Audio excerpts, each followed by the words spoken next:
And then what do I do with it? Turn it, just sort of face it towards the sky, not towards the cameras. Upside down? Upside down. I've done it twice. You should have been watching. I wasn't watching.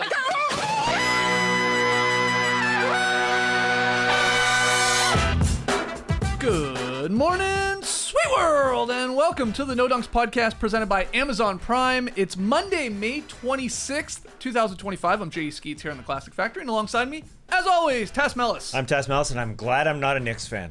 Next to him, it's the bearded one, my Top Shot Hot Boy, Trey Kirby. Ayo. Ayo. And last but not least, over yonder, making the magic happen, super producer JD. Hello. There he is. Here we are on today's show. We're going to take a look at the All-NBA teams that were announced late last week. Yeah. We'll tee up tonight's big game 4 in Minnesota between the Thunder and Wolves. But first, the New York Knicks remain alive, Tass Mellis, in the Eastern Conference Finals. Karl-Anthony Towns, say his full name, scored 20 of his 24 points in the fourth quarter as the Knicks came back from 20 points down to beat the Pacers 106-100 in Game 3 on Sunday. He saved their season. Karl-Anthony 100% saved their season, saved the day. Coming into the fourth quarter, Karl-Anthony Towns had 4 points on 2 of 8 field goal shooting.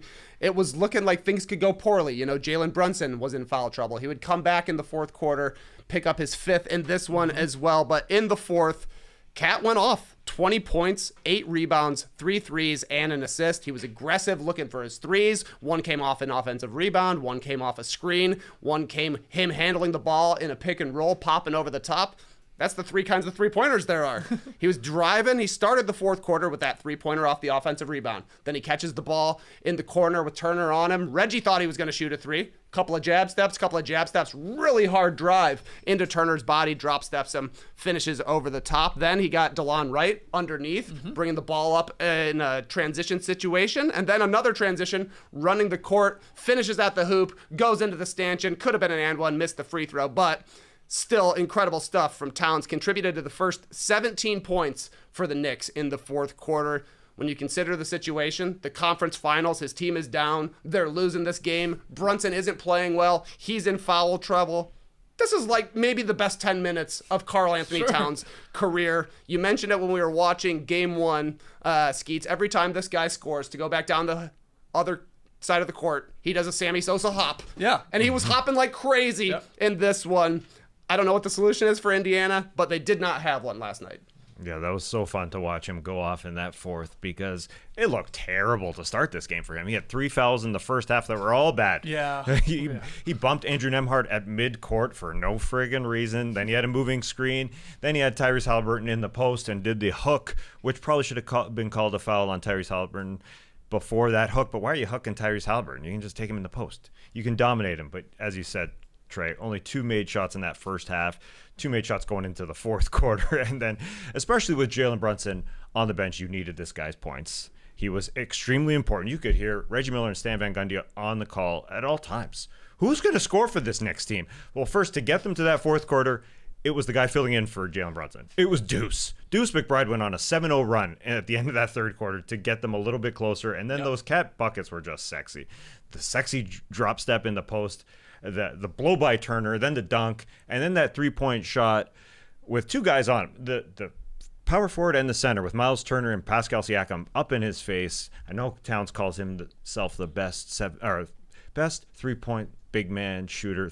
I can't even say it. Best shooting big man of all time. Yeah, and the way he did it against both those guys in their eye, it was entirely true in that play. So you go from a great game 1, he had 35 in game 1, to game 2 where he doesn't play the fourth quarter, to game 3 where he gets even better. And that's why it's hard to be a Knicks fan. I mean, I would have a heart attack multiple times throughout this postseason because this team, the first team since they started tracking this thing to win 3 playoff games in which they trailed by at least 20 points, and they've all come on the road.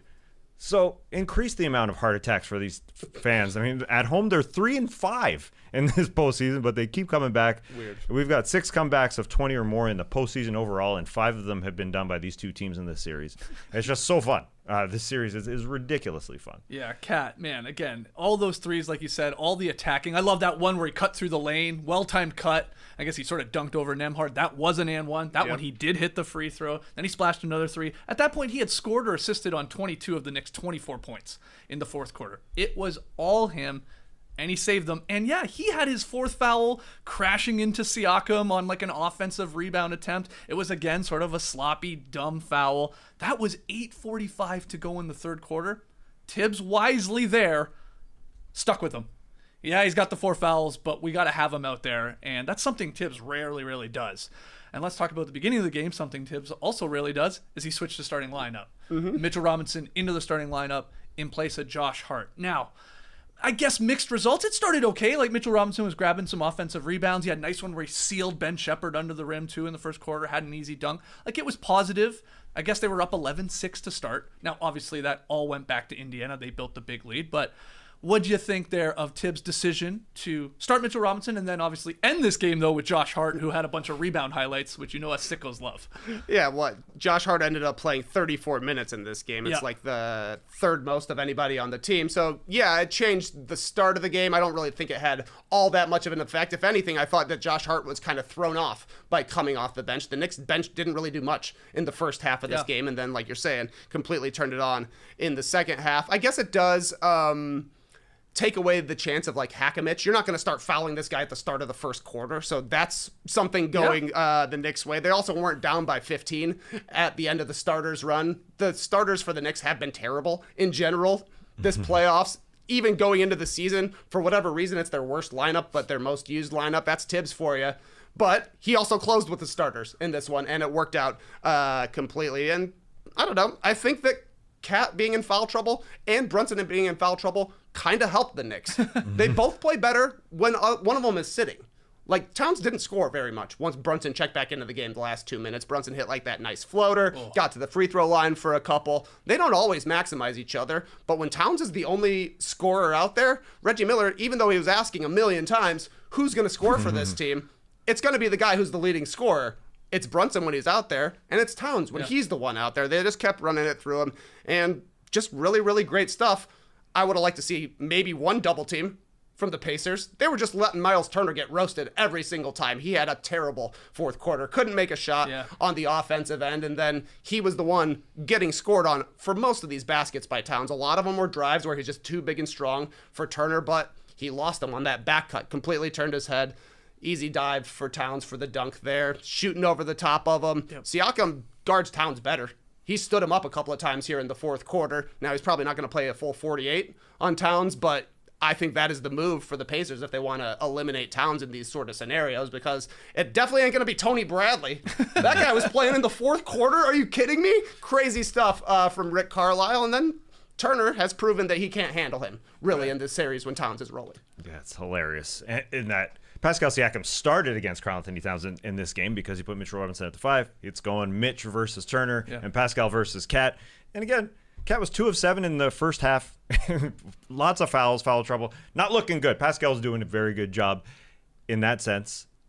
But really, it was sort of a blessing that Jalen Brunson was out in that fourth quarter because Karl just started so hot. Jalen Brunson only played 1 minute and 46 of that fourth quarter. He came on for just a quick little blip while Towns was hot, and then he had to go back to the bench with foul number 5. So this guy was just, it worked out in Towns' favor because he was the guy. It is interesting. When they traded Julius Randle for Karl-Anthony Towns, I thought, okay, the best scenario here is to put a center beside him, like he did with Rudy Gobert in Minnesota. When you had the best defense, it's when you play with the center. But they didn't go get another one, and Mitchell Robinson was hurt basically until March, and so you couldn't even try it out. Kudos to Thibs for trying it out in a series where, I mean, they coming into this series, they were bad. That with Karl-Anthony Towns as the 5, they were minus 4.7 per 100 possessions in the first 2 rounds against Detroit and in that miracle series against Boston because they somehow come back. This is what this team does. They get back. It's somehow. I mean, this all of the good lineups for them are when Towns sits even Hart sits even, but those are just. It's a small sample, and it works out perfectly that he plays most of the minutes and Mitch just plays some of the minutes because you saw it out there. I mean, Mitch was amazing on the offensive boards, but the guy can't do it for many, many minutes at a time. We always go through the scenarios of his past where he gets injured, and so, he can't do it for 48 minutes. that being said, Pacers fans are looking at that like third to fourth quarter. Obviously, Aaron Nesmith went down for a good that chunk. Changed momentum. It did. And I watched every single Pacers possession. Was it them or was it the Knicks? Really, the Knicks dialed in big time. And I think Deuce McBride on the defensive side was a little bit of a blessing because Jalen Brunson was out. Deuce McBride fights so well over screens just to keep that defense going. He does it better than Mikal Bridges even. He really, really fights for a little teeny tiny guy. So that helped up. I just think in general, the Knicks were ready to scrap, and the Pacers didn't even have an assist. Pacers didn't have an assist in the fourth quarter. Yeah. The first quarter all year, all playoffs, all regular season, which was weird, but the Knicks were dialed in for this one. They get down, that's when they played, man. They need to start games down 20 points, and then they give themselves a better chance. Yeah, they were scrambling much better on defense. Part of that was personnel. The other part of this was Deuce McBride picking up 3 fouls in what was it, 80 seconds, whatever the hell Very it was. fast. It was so damn quick. You're like, what? He's got 3 already? He comes out, and then instead of campaign, Thibs pushed the right button, instead went with DeLon Wright. Glad I held on to some DeLon Wright stock. Been a big fan of his, but he gave him a little something more defensively. And then Landry Shamet got in there as well and actually helped didn't as kill well. him. Didn't kill him. Had that corner 3, and those guys were playing at least hard defensively and really helping on the scrambling part because, the Pacers just did not, for the first time in a long time, look like the Pacers. No. In that second half, it's like, oh, this is a different squad here. This is not, the freewheel. And I thought Tyrese Halliburton, too. If you went back and looked at the game tape, he could have been more aggressive. He was getting switches. He was even getting to spots, and he was just sort of still playmaking a little too much. He gets compared to Steve Nash a lot of times, and I see it. And that was like sort of the bad version of Nash, where you're like, maybe try and take over here, man. Maybe try and kill him and put your foot on their neck and end this series. But he's just such a great playmaker. He wants to pass first.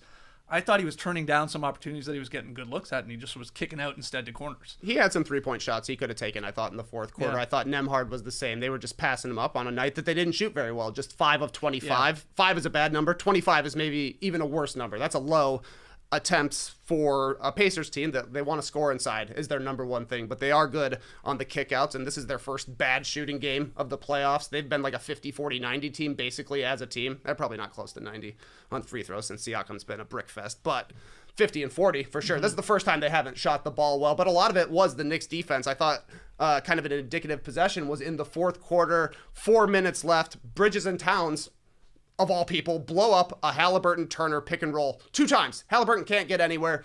He maybe could have taken a mid-range jumper, but he didn't want that, so they flow into their Turner. Nesmith, dribble handoff. Nesmith tries to go by OG Anunoby, but OG's all over him. Drive to the right, stops him. Tries to spin back left, stops him.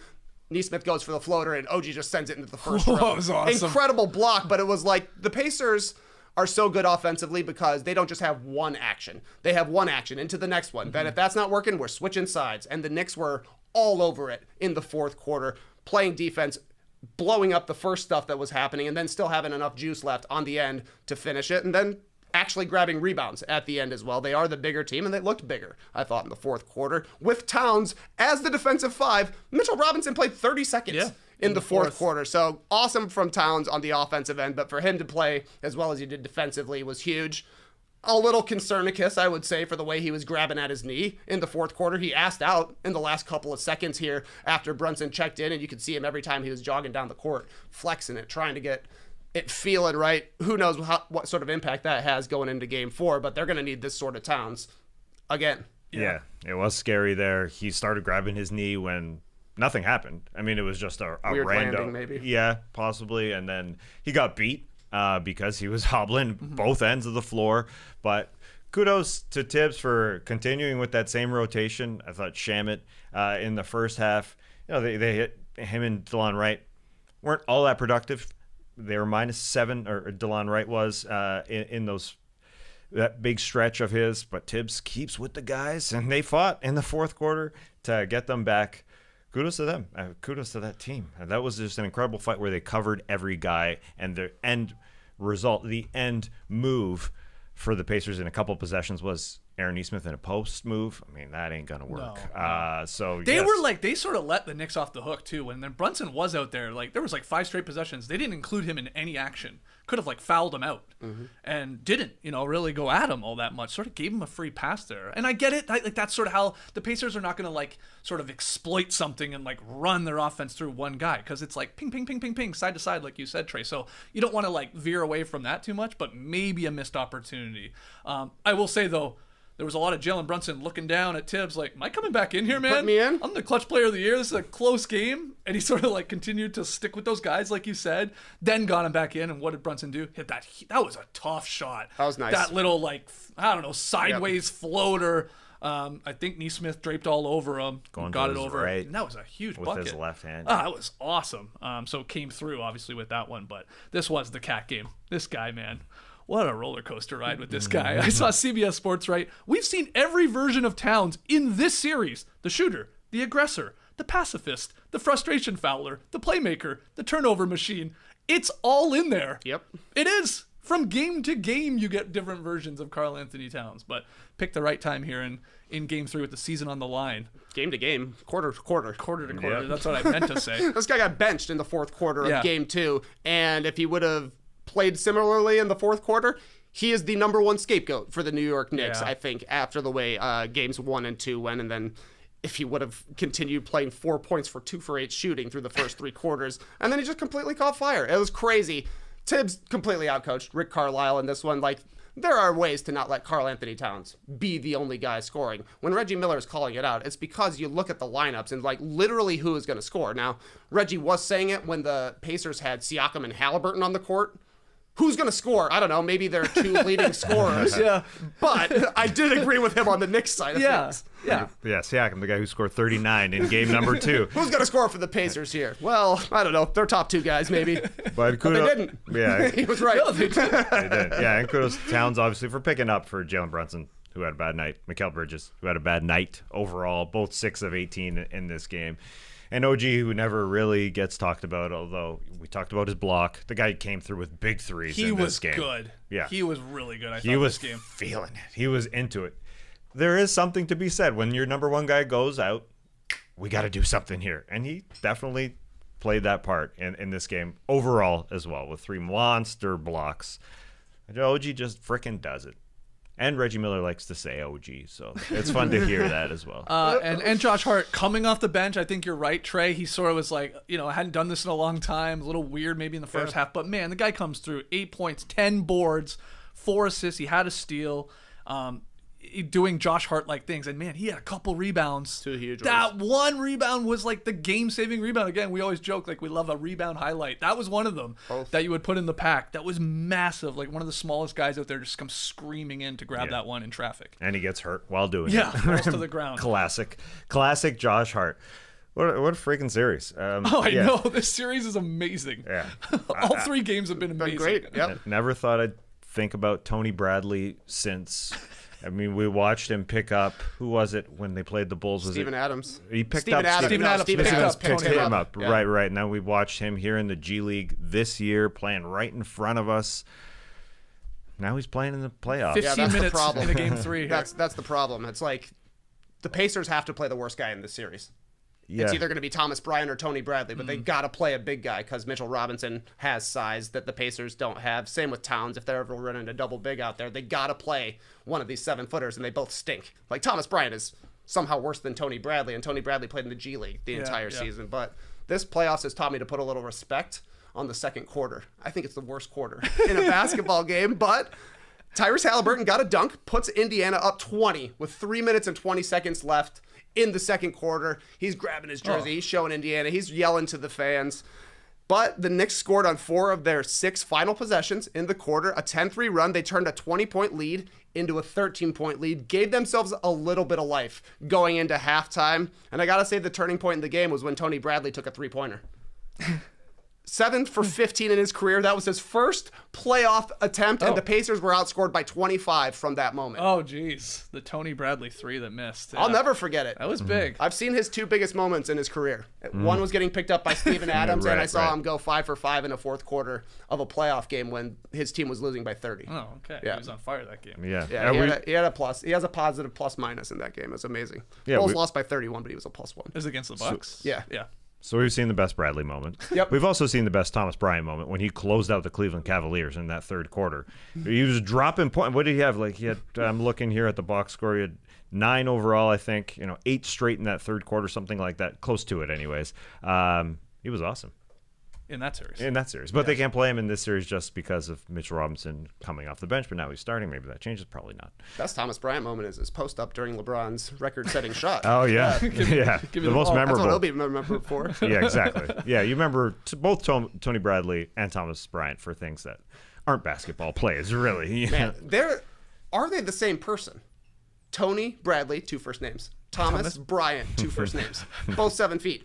Both not that good in the NBA because they're 7 feet tall. Same initials, like you said. TB? Yeah, Yep. man. Wow, maybe. It's possible. If you put them together, you might have a decent third string center. You know, pretty good, decent third string center. 2 other things that happened at the end of the first half that you were pointing out there that I like. The Knicks stopped like a 4-on-2 Pacers fast break. They probably should have capitalized on that. Good job by New York.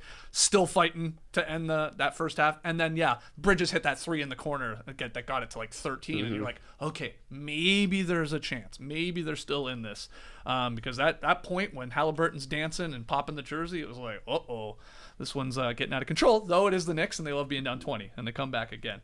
Any other random notes or observations from this entertaining Game 3 or this unpredictable series, I think is what Brunson's called it. Yeah, a ton of random notes. You saw Aaron Nesmith step on Jalen Brunson's foot and then his hand, and this immediately after each other, like foot. Then he goes down, hand. You just never see that really. New Balance, more like no balance that he's wearing on his feet. Also, has Brunson got his ankle injured in every playoff game? It's happened a lot. It feels like it's happened a ton every of single times, playoff game. His ankle is like stepping on somebody's, or he's just getting stepped on. Yeah, I guess that's the better way to put it. Feels like he's either getting his foot stepped on or he's twisting his ankle. So many times throughout this postseason. Obviously, generally comes back, but man, that guy's going through it right now. Sorry to interrupt. Oh no, that's all right. Done with that one. Jimmy Goldstein again, sitting courtside. That guy comes to every basketball game, and our friends at The Athletic have pointed out that he flies commercial, but he also flies coach.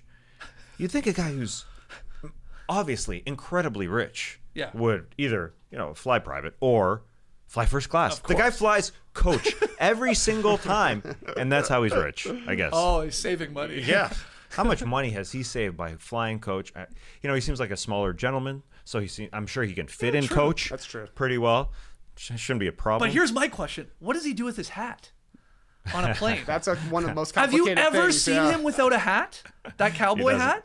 So does he take it off, put it up in the storage compartment? Interesting. Or does he wear it, Great puts question. it over his face, to snooze? Now, of course, I follow Jimmy Goldstein on Instagram. Okay. Why wouldn't you? He does wear different hats. Okay. So, my guess So maybe he's wearing a ball cap. Yeah, he has a baseball travel cap. Would be my guess. Then when he lands, he gets his hat box from the overhead storage container and puts it on. Okay. Travel hat off, business hat on, and the business hat is a leather fedora, of course. Of course, as it always is. Yes. Also sitting courtside, Kevin Harlan started the game with "From Racers to Pacers," showing the Indy 500, Indianapolis Motor Speedway, straight to Gainbridge Fieldhouse. Yeah. Then they had Alex Palou, the winner of the Indy 500 there, showing his, I don't know, will they give him a wreath? He's got a wreath basically, around he's the like neck a or horse. something like that. He's like a horse, man. So he was there, which confused a lot of people because there was a guy sitting courtside right behind Rick Carlisle. Yeah. I think that was dressed in a full driver's costume. He had a helmet. Holding a helmet. I know. Commitment to the bit. I loved it. Yeah. I thought that was him. I think that was just a guy. It definitely wasn't him, but different guy. it's very strange.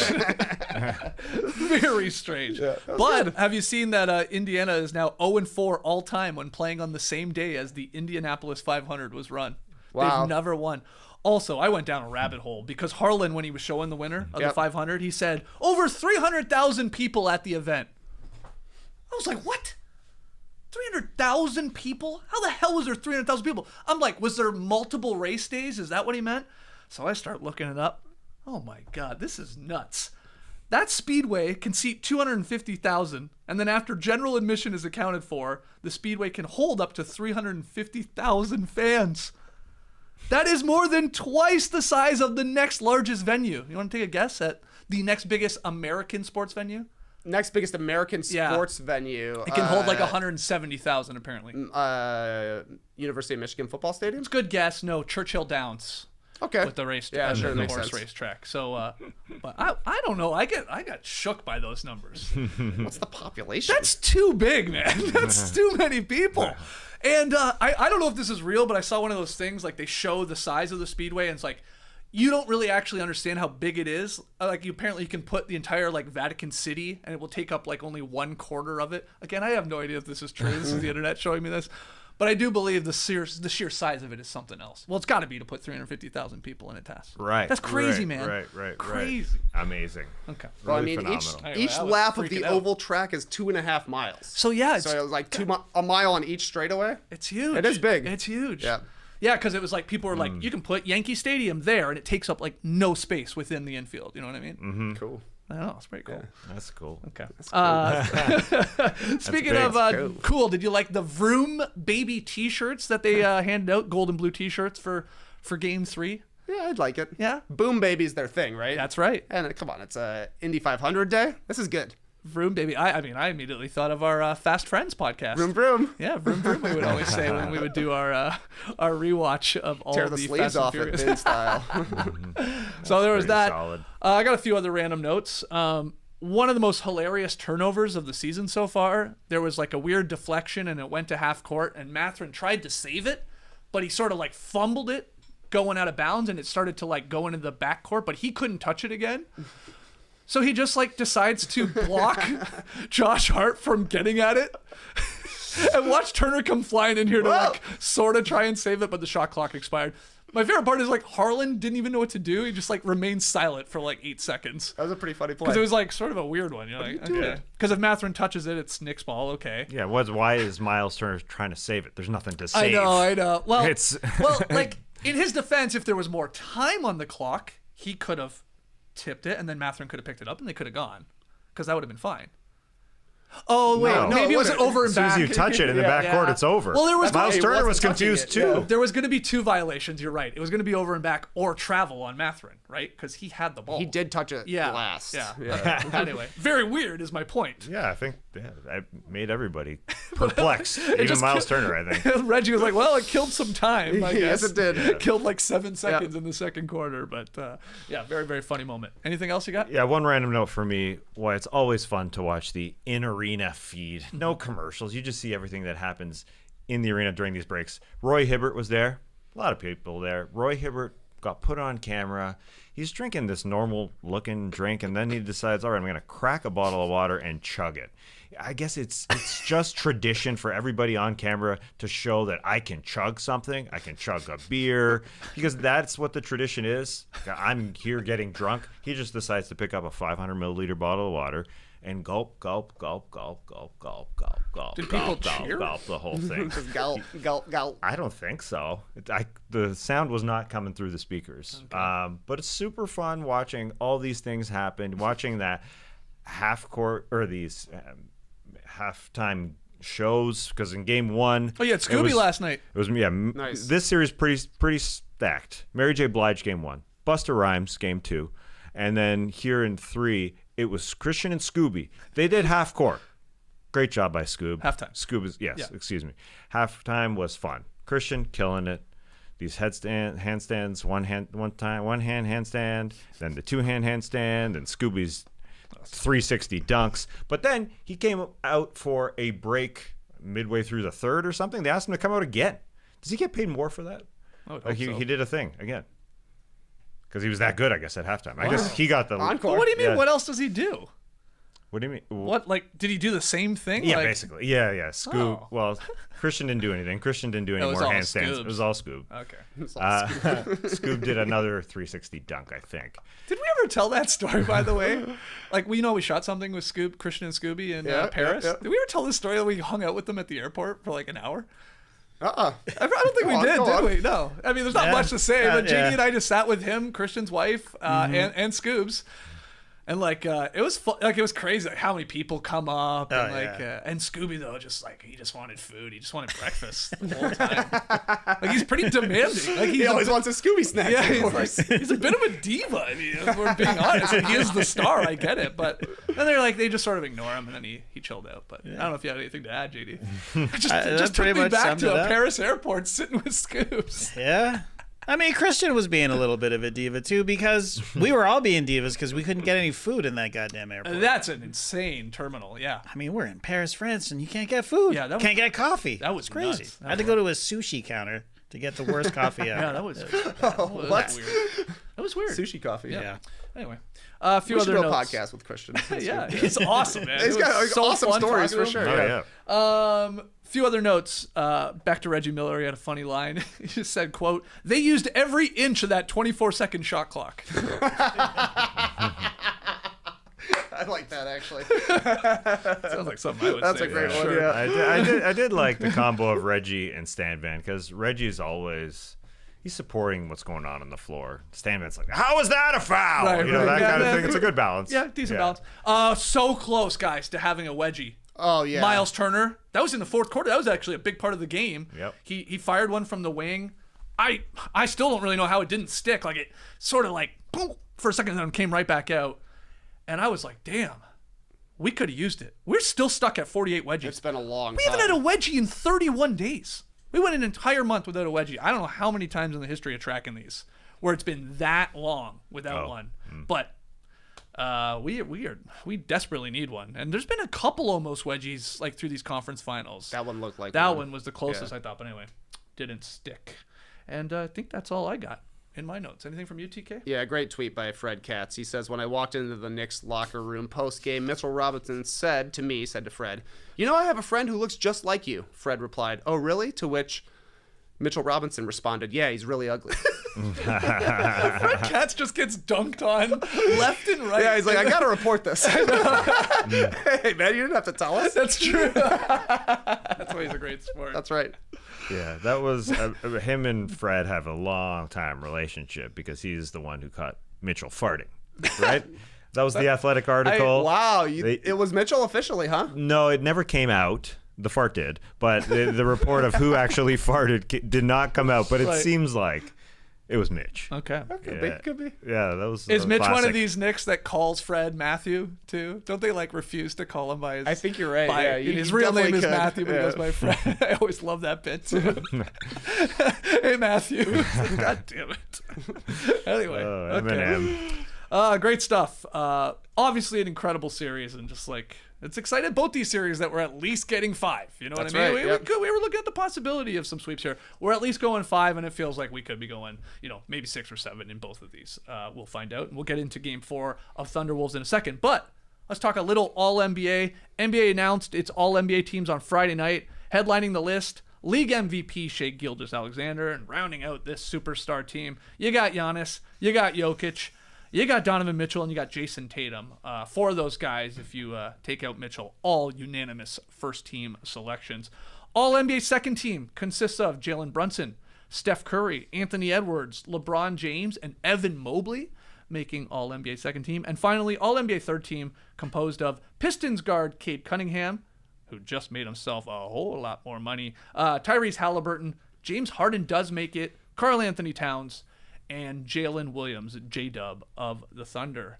TK, any takeaways from the 15 guys named to the All-NBA teams here? Halliburton was a potential snub on our Friday show. Yep. He made it, as did Harden. So I think the biggest snubs have to be Alperen Şengün and Ivica Zubac, I guess. But once Harden made it, it's like you're only getting one, more than likely. But Houston having the second best record in the Western Conference, Şengün did make the All-Star team. A little surprising. I would say that, I guess it kind of comes down to Towns made it over Şengün there on the third team. So that was a surprise to me. Another snub I think that was interesting is Jaren Jackson Jr. Cost himself Supermax eligibility, which means now the Grizzlies have to use cap space if they want to give him a raise, because Jaren Jackson Jr. is on a pretty value contract. Right. He's not making not much more than a guy like Vooch, when obviously he's younger and better than a guy like Vooch. So the raise that the Grizzlies will be able to give him doesn't even really get him up to max contract status right now, which means they could lose Santi Aldama, Luke Kennard, maybe a lesser loss, but Aldama's going to be tough to sign back. I don't know. Jaren Jackson Jr. not winning Defensive Player of the Year or All NBA here kind of puts his future with the Grizzlies in jeopardy a little bit more than if he made it. Because if he makes it, either one of those two things, they can offer him a Supermax contract, and he ain't turning that one down. Right. But now it's like, well, if I can get this kind of money anywhere else, I might as well at least look. Yeah, So that's interesting. Yeah. It is interesting, and that's why they made those questionable trades at the trade deadline just to save any dollars to help pay Jaren Jackson, who is making a ridiculously cheap contract. What's it's he one on? of those. Remind me. It's only $23 million next year. Okay. In the final year, it's one of those descending contracts. It's gotten lower and lower, so it seems pretty smart when you sign it. But when you're paying Desmond Bane a ton and John Morant a ton, that guy's going to deserve a ton. Jaren Jackson Jr. is freaking awesome. One other guy that we talked about as a snob on Friday's show, Pascal Siakam, deserves as much credit as Tyrese Haliburton does. He's just awesome. And then that night, when they name the All-NBA teams and he doesn't get on it, he drops 39 points. I mean, he was ready. He was ready for a fantastic game. I do want to note, because you guys love talking about All-NBA first teams and how it's more valuable than second team or third team. I don't. That's Trey's thing. But sure, yeah. That's true. The current now Giannis Antetokounmpo named to his seventh All-NBA first team. Consecutively, probably. I didn't check, but probably. Yeah. Only trails LeBron as a current All-NBA first team number. LeBron has 13. Giannis has 7. Then it drops. He's had more than Kevin Durant, more than James Harden, more than Luka, who probably Curry catch him. having 4 is Curry is the surprising ridiculous. one. Honestly, ridiculous. Yeah, when you think back and we think about the best players of this era, Curry's only had 4. Right. Guess what? We won't say 4. That's my point. We'll say 11 or whatever he's at, all NBA total selections. Yeah, but it is wild that he's only made the top 5, I guess. And it was done differently with positions, and now that's gone and opens up the door maybe more to some of these guys' future, at least, making more all NBA first teams and all that. But I'm with you. I think the number that really matters is the all NBA rankings. Yeah, in general. if you like coming in third, it does. And I know you guys are Canadian basketball fans, a lot of bronze medals. So Nice. it is kind of the same for you guys. But you're supposed to finish first team. Yes. That's the goal. Top 5 player. Yeah, and a guy that I didn't mention, Jokic only has 5, which is a solid number, but he'll be passed by Tatum. He only has 4. Tatum will be there a bunch, but it is interesting Well, to it's not see. like Jokic is going to stop making first team. No, he won't. He's He will still not. going right now. He will not. LeBron has earned all NBA honors in 21 consecutive seasons after missing the cut during his rookie campaign. So, just adding to his already record, no player in NBA history has more than 16 all NBA selections. LeBron now at 21. Kobe, Duncan. What year did he miss? His rookie. His That's first it? one. Yeah. He even made it that year he was hurt. Yeah, I think so. Because there was no games played, right? Kobe, Duncan, and Kareem all have 15, I believe, all NBA selections. Harden, you said making it for his 8th time overall, but the shocking part, I guess, is he hasn't made one since 2020. So it's been a decent little gap there from him making it. And then back to Cade Cunningham. Him making it means he gets a 5-year, $269 million contract beginning next season after signing the max with the Pistons last fall. So roughly $45 million more than he would have made otherwise. That was huge. And it's not like he just snuck into the third team. He nearly made the second team. He received by far the most points of any player on the third team. Just 9 points from making second team over Jalen Brunson. And in fact, if you really look into it, he received more first team votes than 3 players named to the second team: Steph, Mobley, and Brunson. So Brunson had him beat, though, in second team votes, and that's why he got in there. But good job by Cade. And probably the first of many All-NBA selections for him you would expect moving forward. Yeah, Anthony Edwards also made it. If he makes All-NBA next season, which, why would you really bet against it? Maybe games played. We shall see, but a likely guy to make it. If he makes it again next season, he'll be eligible for a 4-year, $360 million contract. That means he's making $90 million per season, and they play 82 games per season. Wow, $1 million plus per game. Is it a bubble? Contract can't keep going up. I know. They just can't. It doesn't make sense. They're not going to be paying $100 million per games. $100 million per game. I mean, how long will that take if we're talking about the multiplication factor? Jesus. It would take a while, but I get your point. It's insane. That much money. Yeah, it's not going to go down anytime soon because the TV deal is good for 11 years. I mean, that's where they're making their money from. Right. So, yeah, Shea's going to keep on getting a bonus. I guess he'll get to literally $1 million per basketball game. So that's pretty good. Wow. Maybe that should be the cap. That's where we Honestly, cap it. $82 million should be the cap. It's like, okay, that's pretty good. All right, let's pivot from all NBA talk to Thunder Wolves Game 4. That tips tonight in Minnesota after 2 convincing wins in Games 1 and 2. OKC couldn't keep it going on the road. Minnesota dominated the Thunder on Saturday night, 143-101. It was a beatdown. Minnesota coming out with some energy, obviously led by Ant, with 16 points in the first quarter. But what's something you're watching for in tonight's Game 4, or any takeaways from Game 3 over the weekend to you, Thibs? Well, Game 3 was excellent in terms of how those Wolves were out on every possession to guard. I mean, as simple as that. I mean, it did help out to figure out how to guard Shea, either dropping back or as soon as he got into that mid-range, you're dropping back, but you jump out there to try and throw him off a little bit. Rudy Gobert stripped him. Rudy Gobert that was stripped crazy him. to see. That was, yeah. Yeah. The Shea and the space is definitely important, and just the three-point making from the Minnesota Timberwolves. It was good to see a guy like Naz Reid, who was balling the first 2 series, 50% in series number 1, then 43% in series number 2, and then he missed all 12 of his first threes through the first 2 games, and then bang, bang, bang, bang, bang in game number 3. So they were alive. And then he hit a lefty hook in a basketball game. I'm not going to get too into what's going on. I will just say, I think the Thunder will be a little bit more ready to take their mid shots and ready at this zone that's being flown at them in different ways. And that's that. Game 3 was Game 3. This is going to be very different. I actually thought OKC played the least amount of zone they have so far in this series. They basically admitted to it afterwards. Chris Finch is like, we were trying to do what Denver was doing and having success, but instead we decided to play like we play and play physical basketball. They won the turnover battle for the first time against the Thunder in literally months. I think March is the last time the Thunder lost the turnover battle. 15-10 for Minnesota. That's huge. You factor in 20 for 40 3-point shooting. That's also huge. Like, you're not expecting necessarily to shoot 50% from 3, but you got to shoot it better than you did it in games 1 and 2 to have a chance, especially since Anthony Edwards has figured out his scoring in the last 2 games just on 2-pointers. He's 18 of 26. That's 69%. Shot the 3 ball well in game 3, but not so much in game 2. But it doesn't necessarily look like the Thunder are able to turn off his water right now. So it'll be interesting to see what kind of defense they go to, because OKC looks better with 1 big on the court. They're much better offensively.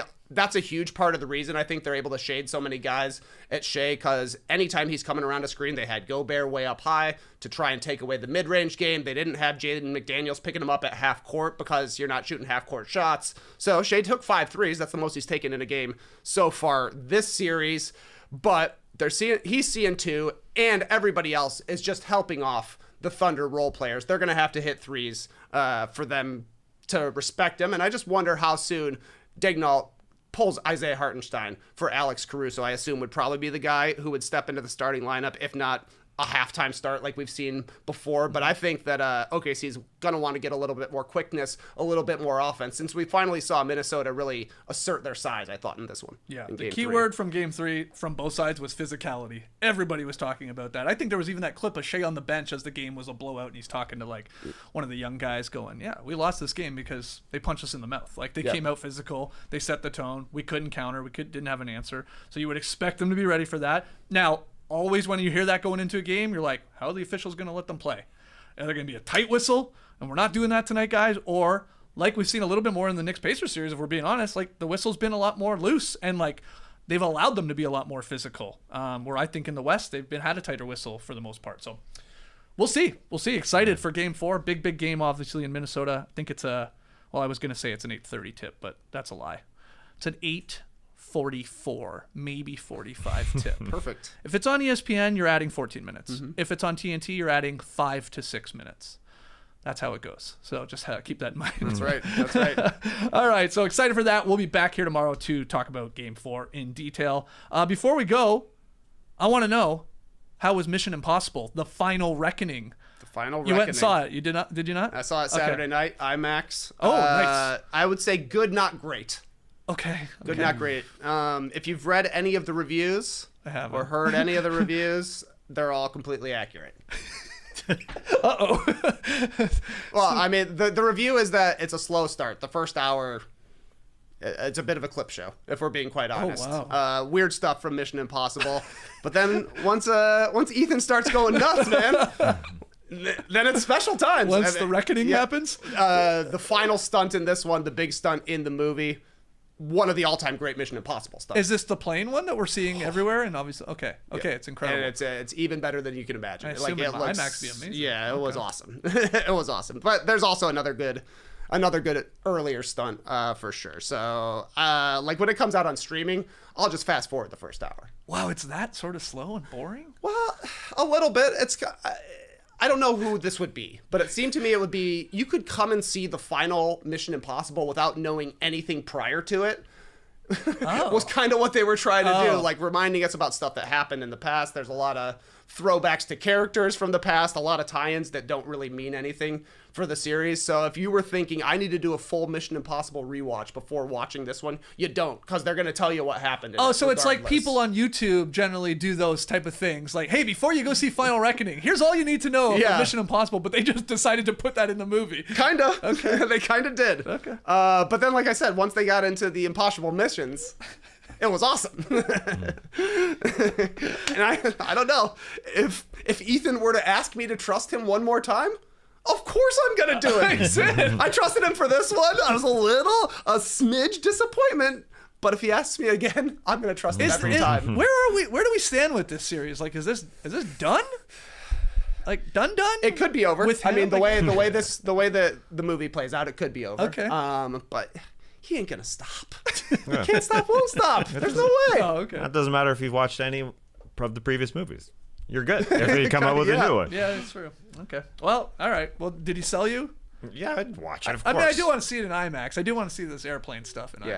Yeah, it was cool, man. JD, you're a big movie guy. You're going to be checking this one out? Oh, I'm definitely going. Okay. I might... Is IMAX... The IMAX theater that it's here in Atlanta, I don't love that theater, so I'm gonna settle for Dolby. I'll settle for Dolby. This is the last time. I'll settle for laser. I'm gonna go farther to a different IMAX theater the next time I go see an IMAX movie. Okay, because this one, not great. I only go to this theater for IMAX, and every time it's somehow worse. Yeah. Oh no. It's unbelievable how slow it is. Okay. Great. Well, I'm going, JD. We can figure it out. Maybe we'll share a ride to this distance IMAX. What else? We got Friendship out too. I do want to see Friendship's out. I'll probably see don't that need to this see week. that one in IMAX. I don't think. No, that'll be a matinee after I don't know, Wednesday maybe. Okay. Wednesday matinee right here. All right. Well, this has been your movie reviews here from $6. TK. I love it. All right. Thanks for joining us. Really appreciate it. Shout out to everybody on the stream team or in the stream team on YouTube. Hit the like button, subscribe, podcast listeners. Leave your boys a 5-star rating and review if you haven't. We'd really, really like that. Otherwise, we'll see you tomorrow. Until then, Clipper Bros. You heard it here first. Have a great time. Turn up. Love you guys. Awesome. Thanks for joining us. And remember, as you said, some IMAXs are slow. You know what is also slow? Gravy. You know who was at game 3 of the Wolves Thunder?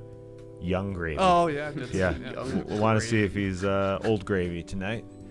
Nice and slow out there. Just want to see if he's there. Old Gravy. Yeah, Old Gravy. He's from Minnesota. They love him. They show him on the camera. They love him. I almost was listening to Young Gravy this morning. He's an artist. Yeah. He sure is. He is a freaking artist. He was born for this thing. He is an I haven't listened to him yet.